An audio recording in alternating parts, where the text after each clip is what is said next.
بسم اللہ الرحمن الرحیم۔ ایک طوطا، طوطی اور الو کی حکایت۔ کہتے ہیں کہ ایک طوطا طوطی کا گزر ایک ویرانے سے ہوا۔ ویرانی دیکھ کر طوطی نے طوطے سے کہا، کس قدر ویران گاؤں ہے؟ طوطے نے کہا، لگتا ہے یہاں کسی الو کا گزر ہوا ہے۔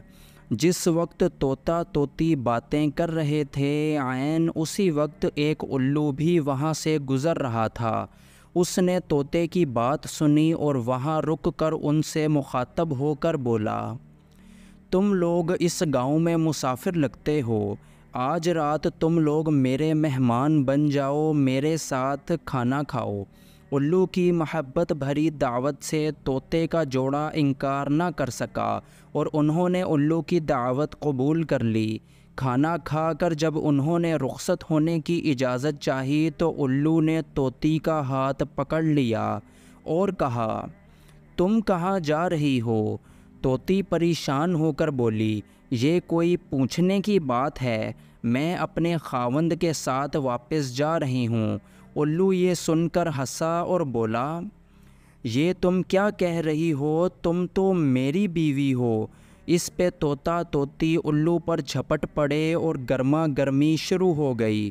دونوں میں جب بحث و تکرار زیادہ بڑھی تو الو نے طوطے کے سامنے ایک تجویز پیش کرتے ہوئے کہا، ایسا کرتے ہیں، ہم تینوں عدالت چلتے ہیں اور اپنا مقدمہ قاضی کے سامنے پیش کرتے ہیں، قاضی جو فیصلہ کرے وہ ہمیں قبول ہوگا۔ الو کی تجویز پر طوطا اور طوطی مان گئے اور تینوں قاضی کی عدالت میں پیش ہوئے۔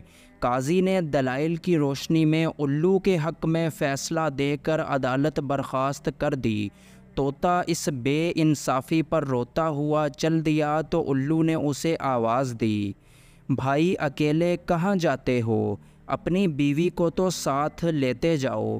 طوطے نے حیرانی سے الو کی طرف دیکھا اور بولا، اب کیوں میرے زخموں پر نمک چھڑکتے ہو؟ یہ اب میری بیوی کہاں ہے؟ عدالت نے تو اسے تمہاری بیوی قرار دے دیا ہے۔ الو طوطے کی بات سن کر نرمی سے بولا، نہیں دوست، طوطی میری نہیں تمہاری ہی بیوی ہے۔ میں تمہیں صرف یہ بتانا چاہتا تھا کہ بستیاں الو ویران نہیں کرتے، بستیاں تب ویران ہوتی ہیں جب ان سے انصاف اٹھ جاتا ہے۔